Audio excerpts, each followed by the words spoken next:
Hi everyone, कैसे आप सभी। आई एम श्योर कि आप सभी ठीक होंगे। तो चलिए हम आज का वीडियो स्टार्ट करते हैं।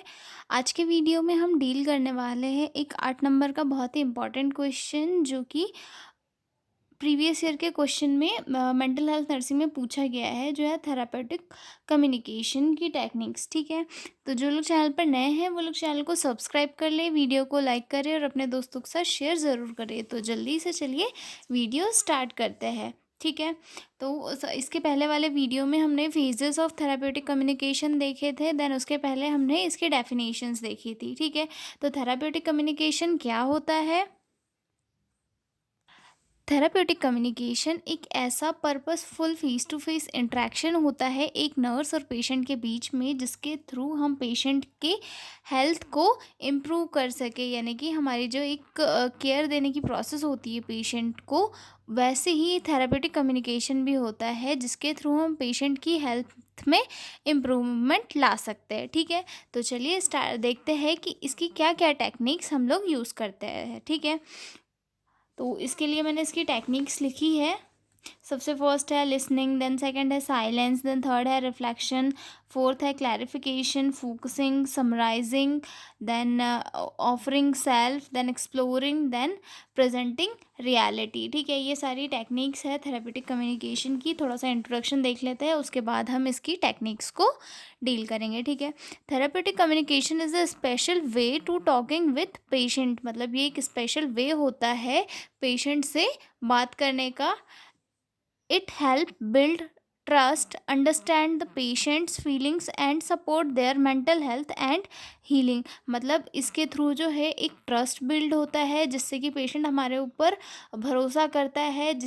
और भरोसा करने से क्या होता है, पेशेंट के माइंड का जो एक डाउट होता है कि अरे अच्छे से केयर करेगा कि नहीं करेगा, तो वो भी दूर होता है। और उसके डाउट जब दूर हो जाता है तो हमारी चीज़ों को अच्छे से समझता है, हमारी बातों को समझने की और ज़्यादा अच्छे से कोशिश करता है, और उसकी अपनी खुद की केयर भी इम्प्रूव करने की कोशिश करता है। ठीक है, it is planned and purposeful, it is more than just normal conversation.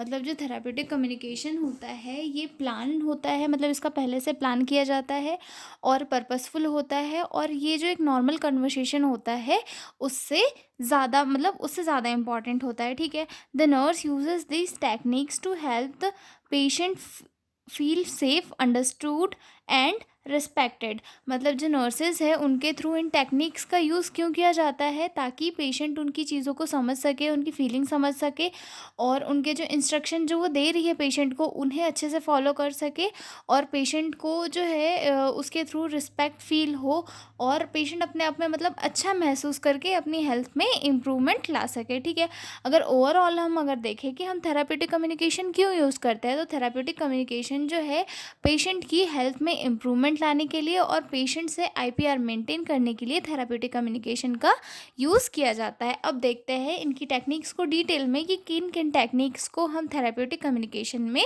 Use करते हैं। तो चलिए स्टार्ट करते हैं। सबसे फर्स्ट है इसमें listening. Listening means giving full attention to the patient while they talk. मतलब लिसनिंग का मतलब कि पेशेंट की बातों को अच्छे से सुनना, कि पेशेंट क्या बोल रहा है। जब पेशेंट हमें कोई चीज़ बता रहा है, उसके मन की बातें हमसे शेयर कर रहा है, तो वो उन्हें अच्छे से सुनना, ताकि पेशेंट को ये फील हो कि सामने वाला मेरी बातों को सुन रहा है, मुझे अटेंशन दे रहा है, तो वो अपने साथ कैसा होगा, ज़्यादा कंफर्टेबल होगा। It includes watching their body language and emotions. मतलब इसमें क्या इंक्लूड होता है, मतलब उसकी बात तो हमें सुनना ही है, साथ में उसकी बॉडी लैंग्वेज भी देखना है और उसके इमोशंस को भी समझना होता है। ठीक है, it help the patient feel understood and valued. मतलब इसकी हेल्प से जो है, अगर हम पेशेंट को अच्छे से सुनते हैं तो पेशेंट को फील होता है कि सामने वाला मुझे सुन रहा है और मेरी वैल्यू कर रहा है। ठीक है, it encourages the patient to speak more openly, it build trust and improve nurse patient relationship. मतलब जो नर्स होती है वो पेशेंट की बातों को अच्छे से सुनती है, तो पेशेंट का जो माइंड होता है वो उस पेशेंट को ये कहता है कि यार नर्स है, मेरी बातों को अच्छे से सुन रही है, मतलब मुझे समझ रही है। और पेशेंट अपने अंदर की जो भी बात है वो ज़्यादा अच्छे से जो है नर्स के साथ शेयर करता है, या फिर हेल्थ हेल्थ केयर प्रोवाइडर के साथ शेयर करता है ज़्यादा अच्छे से। और इससे क्या होगा, दोनों के बीच में एक ट्रस्ट बिल्ड होगा, जिससे कि उनका रिलेशनशिप और इम्प्रूव होगा। ठीक है, तो फर्स्ट टेक्निक हो गई लिसनिंग। सेकेंड टेक्निक हो गई silence. Silence is a powerful way to give the patient time to think. It shows that the nurse is patient respectful. It allows the patient to express deep feeling at their own place. It reduces pressure in emotional and difficult conversation. It helps the patient feel more in control of communication.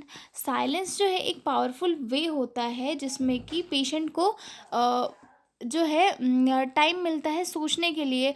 और इससे क्या होगा कि patient को ये लगेगा कि सामने वाला मुझे साइलेंटली सुन रहा है। मतलब साइलेंट दैट मीन्स कि जब पेशेंट हमसे बात कर रहा है तो हमें साइलेंट रह के उसकी बातों को सुनना है, समझना है, उसे रिस्पेक्ट देनी है, उसकी वैल्यू करनी है। इससे क्या होगा कि पेशेंट अपनी फीलिंग को अच्छे से एक्सप्रेस कर पाएगा। मतलब खुद के हिसाब से वो अपनी फीलिंग एक्सप्रेस कर पाएगा। उसे रिस्पेक्टेड फील होगा कि नहीं, सामने वाला मुझे सुन रहा है, मेरी रिस्पेक्ट कर रहा है। ठीक है, उसके बाद उसे ये भी लगेगा कि जो है ये ध्यान लगा के मेरी बातों को सुन रहा है। और मतलब इमोशनली जो चीज़ें हैं उसके माइंड पे चल रही है, वो चीज़ें वो सारी नर्सेस को बताएगा, और उस जिससे कि उसका इमोशनल प्रेशर जो है वो कम होगा। ठीक है, हाँ, मतलब जो साइलेंस है, साइलेंस के थ्रू जो है कम्युनिकेशन और ज़्यादा इम्प्रूव होगा। ठीक है, उसके बाद थर्ड आता है clarification. Clarification means asking the patient to explain more clearly. मतलब क्लैरिफिकेशन की जो पेशेंट बोल रहा है उन चीज़ों को और ज़्यादा क्लैरिफाई वे में लेना। कि अगर पेशेंट जैसे फॉर एग्जांपल के लिए अगर हम देखें कि पेशेंट मुझे कह रहा है कि यार मैम मुझे रात में नींद नहीं आती है, तो फिर हम और क्लैरिटी से पेशेंट से पूछेंगे कि तुम्हें नींद क्यों नहीं आती है, क्या रीज़न है, कोई चीज़ें तुम्हारे ब्रेन में चलती है क्या, तुम्हें किसी चीज़ से दिक्कत है क्या, घर में कोई टेंशन है क्या, ये सारी चीज़ें हम पूछेंगे। तो क्लैरिफिकेशन से ये क्या होगा कि जो पेशेंट है उसके दिमाग की कन्फ्यूजन दूर होगी, और उसकी अंडरस्टैंडिंग जो है इम्प्रूव होगी। ठीक है, it avoid confusion and ensure correct understanding. मतलब कन्फ्यूजन जो है कम करेगा। It shows the nurse is truly interested in the patient message. और क्लैरिफिकेशन से एक चीज़ ये भी होगी कि जो पेशेंट है उसे ये लगेगा कि नर्स तो मेरी बात को सुन रही है, क्योंकि ये ज़्यादा क्लैरिफिकेशन से मुझसे पूछ रही है, मतलब ये मेरी बात सुनने में इंटरेस्टेड है, तो मैं इसे और ज़्यादा अच्छे से बताऊँ। ठीक है, फॉर एग्जांपल के लिए हम पेशेंट को कहेंगे कि आप मुझे इसके बारे में और कुछ बताओ, can you tell me more about that. It helps continue meaningful and focused conversation. मतलब इससे क्या होगा, फोकस कन्वर्सेशन को इम्प्रूवमेंट मिलेगा। ठीक है, अगला पॉइंट देखते हैं, रिफ्लेक्शन। रिफ्लेक्शन दैट मीन्स कि अगर हम कोई चीज़ पूछ रहे हैं पेशेंट से, तो जो है अ, वो बताएगा और हम उस चीज़ को रिपीट करके जो है उससे और अच्छे से पूछेंगे। ठीक है, reflection is when the nurse repeats the patients feeling. मतलब पेशेंट की फीलिंग को रिपीट करना। जैसे कि पेशेंट उदास दिख रहा है तो हम उसे कहेंगे, अरे यार आप तो उदास दिख रहे हो। मतलब पेशेंट फिर पेशेंट को ये लगेगा कि ये मुझे समझ रही है, मैं उदास हूँ तो ये मुझे उदास बोल रही है, तो उससे क्या होगा, उसके माइंड पे ये होगा। ठीक है, it help the patient understand their emotions better. मतलब इसके थ्रू जो है पेशेंट के इमोशंस नर्सेस ज़्यादा बेटर तरीके से समझ पाएगी। It shows the nurse is empathetic and paying attention. इससे रिफ्लेक्शन से ये होगा कि पेशेंट को ये लगेगा कि पेशेंट जो नर्स है वो अटेंशन दे रही है मुझे, मेरी चीज़ों को समझ रही है। फॉर एग्जांपल के लिए, you seem really sad today. ठीक है, अगर पेशेंट सैड है तो वो हम उसे कहेंगे यार तुम सैड लग रहे हो। तो उसे लगा कि नहीं, पेशेंट जो नर्स है वो मुझे समझती है मेरी चीज़ों को, इसलिए मुझे कह रही है कि तुम उदास लग रहे हो, ऐसा, ठीक है। It encourages the patient to talk more about their feelings. मतलब अगर पेशेंट को ये लगेगा कि नर्स मुझे समझती है, ये मेरी फीलिंग्स को समझ रही है, तो वो अपनी जो सैडनेस है या फिर अपने दिमाग का प्रेशर है किसी चीज़ का उसे अगर हो रहा है, तो वो सारी चीज़ें जो है वो नर्स के साथ शेयर करेगा, ठीक है। अब उसके बाद अगला पॉइंट है पैराफ्रेजिंग। पैराफ्रेजिंग मीन्स कि रिपीट, जो पेशेंट कह रहा है उसे रिपीट करना।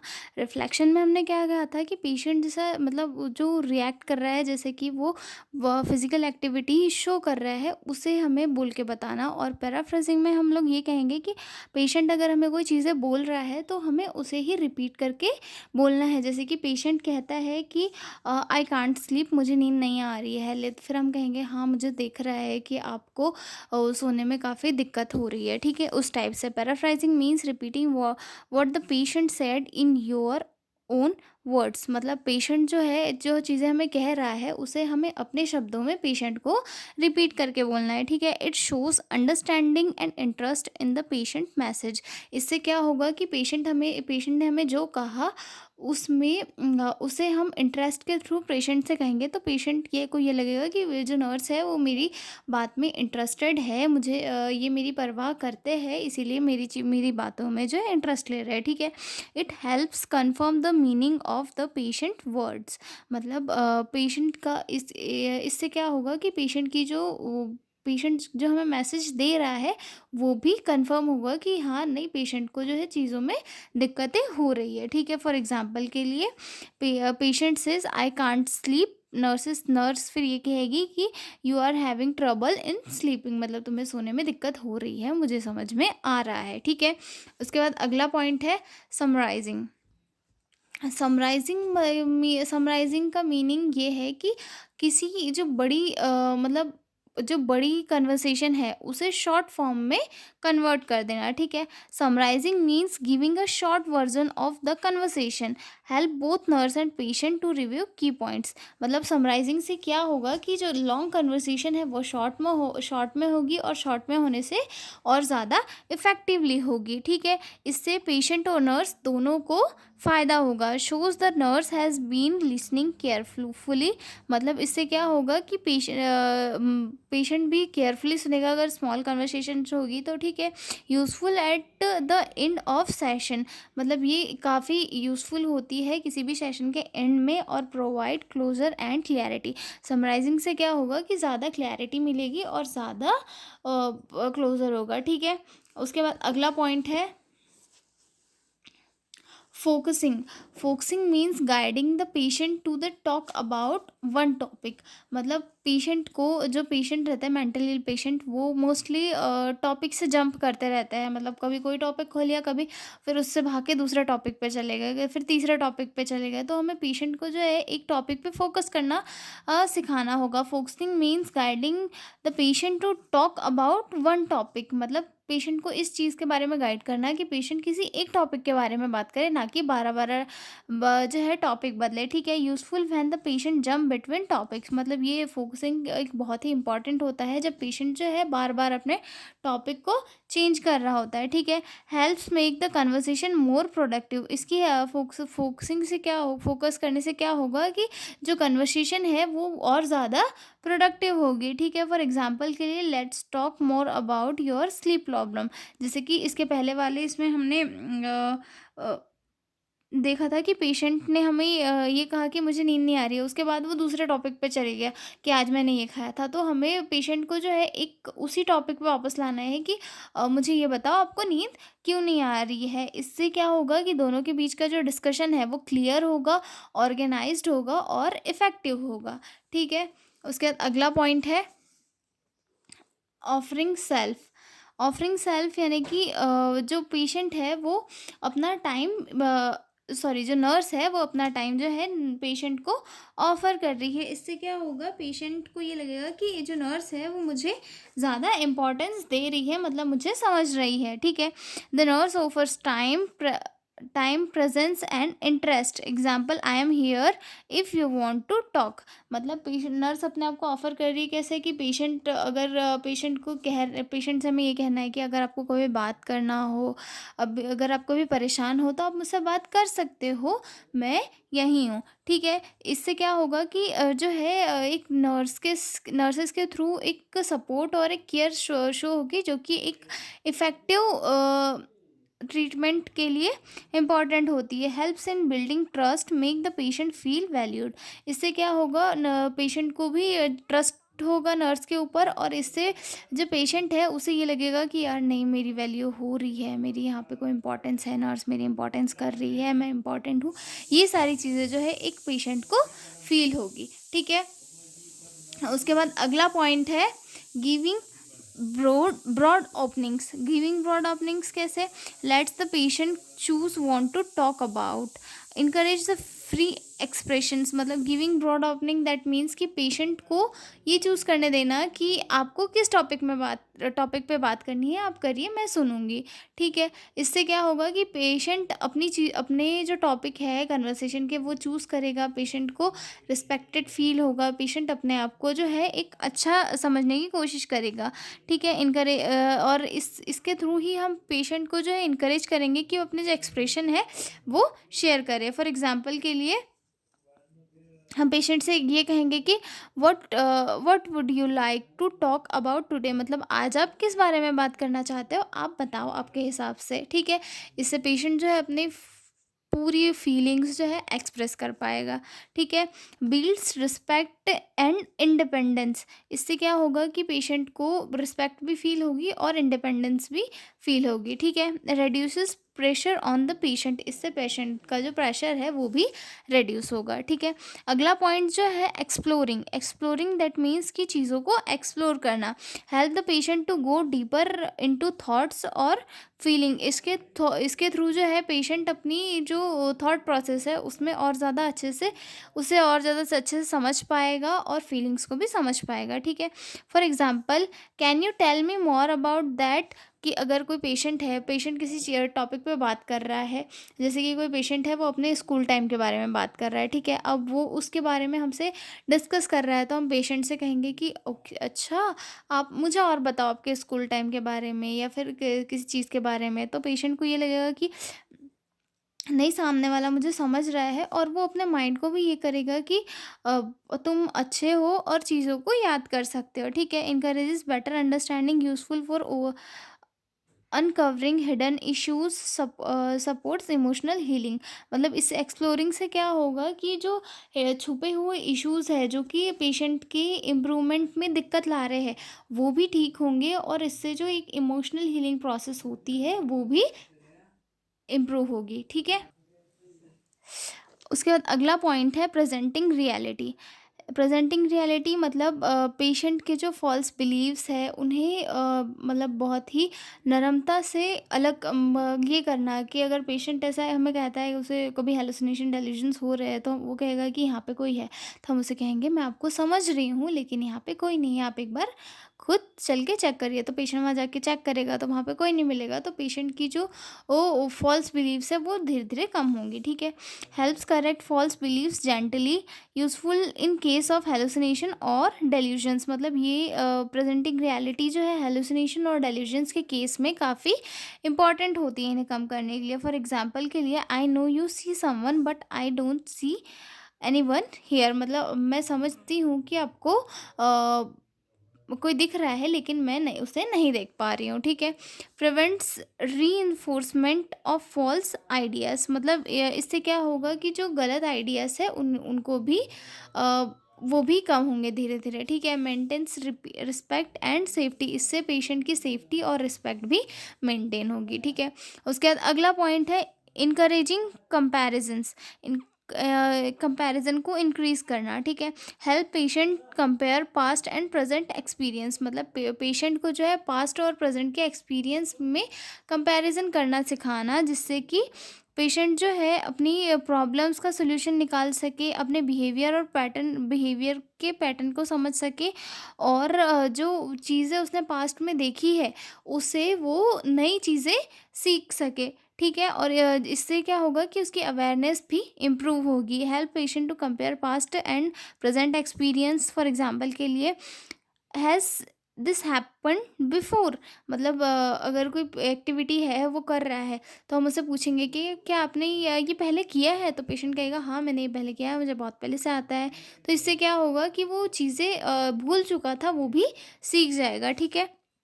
Help in find patterns in behaviour, मतलब जो बिहेवियर का पैटर्न है वो समझने में भी जो है इसमें आसानी हो जाएगी। Support learning from past experience. इससे क्या होगा कि जो पास्ट एक्सपीरियंस है उससे भी लर्निंग, मतलब सीखना हो जाएगा। Improve self awareness. इससे सेल्फ अवेयरनेस भी इम्प्रूव होगी। इनकैरेज इन इनकरेजिंग कंपैरिजन। कंपैरिजन से मतलब जो उसने चीज़ें पास्ट में सीखी थी और प्रेजेंट में जो चल रही है उनके बीच में कंपैरिजन से बहुत सारे फ़ायदे होंगे पेशेंट को। ठीक है। उसके बाद अगला पॉइंट है encouraging evolution. Encouraging evolution that patient को जो क्या होगा कि अगर पेशेंट किसी बारे में सोच रहा है तो हम उसे कहेंगे कि मतलब जैसे कि हम पेशेंट को ये कहेंगे कि तुम ये खाना पसंद करोगे या ये खाना पसंद करोगे, तो वो पेशेंट एक चीज़ इवॉल्यूट करेगा कि नहीं यार मुझे जो है या खीर खाना है। ठीक है। हम पेशेंट को ऑफ़र करेंगे कि आपको खीर खाना है या फिर आपको कढ़ी खाना है, तो पेशेंट कहेगा कि नहीं मुझे खीर खाना है। तो इससे क्या होगा, पेशेंट एक चीज़ को इवॉल्यूट करेगा कैसे कि यार खीर मीठी होती है, कढ़ी तो खट्टी होती है, मैं मीठा खाऊंगा तो मेरे साथ मीठा अच्छा मतलब मुझे अच्छा लगेगा। Encourage the patient to think about decision और बिहेवियर। पेशेंट को उसकी जो बिहेवियर और डिसीजन है उसके बारे में इससे इम्प्रूवमेंट मिलेगी। ठीक है। मतलब what do you think about that choice, मतलब उसे चॉइस पूछना। Help develop insight, promote independence, support decision making skill. मतलब इससे क्या होगा कि पेशेंट की जो डिसीजन मेकिंग स्किल है वो भी डेवलप होगी, उसे एक इंडिपेंडेंस फील होगा और पेशेंट का जो एक इंसाइट है वो भी डेवलप होगा। ठीक है। तो हमने ये देखिए techniques of therapeutic communication. I am sure कि आपको इसकी टेक्निक समझ में आई होगी। मैंने काफ़ी इजी लैंग्वेज में आपको समझाने की कोशिश की है। तो हम मिलेंगे हम अगले वीडियो में, और मुझे प्लीज़ सपोर्ट करें। अगर आपको नोट्स चाहिए हो तो आप मुझे जो डिस्क्रिप्शन में मेरा लिंक दिया हुआ है या फिर आप मेरे चैनल के बायो में भी जाकर चेक कर सकते हो, आप वहाँ से मैं PDF नोट्स ले सकते हो। ठीक है। तो मिलते हैं अगले वीडियो में एक नए लेक्चर के साथ। तब तक के लिए बाय बाय।